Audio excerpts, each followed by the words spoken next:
இன்று ஜூன் 27, 1859 அமெரிக்காவின் Mildred J mill என்பவர் இன்று பிறந்தார். 1954 உலகின் முதல் அணுமின் நிலையம் ஒப்னின்சிக் மாஸ்கோவில் இன்று திறக்கப்பட்டது.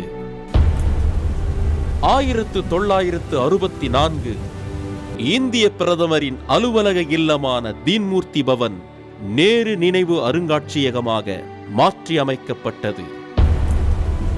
1970 தந்தை பெரியாருக்கு the Socrates of South East Asia என்ற விருதை யுனெஸ்கோ மன்றம் தமிழ்நாடு வழங்கியது இன்று. 1974 இந்தியாவுக்கு சொந்தமான கச்சத்தீவை இந்திய அரசு இலங்கைக்கு இன்று கொடுத்தது.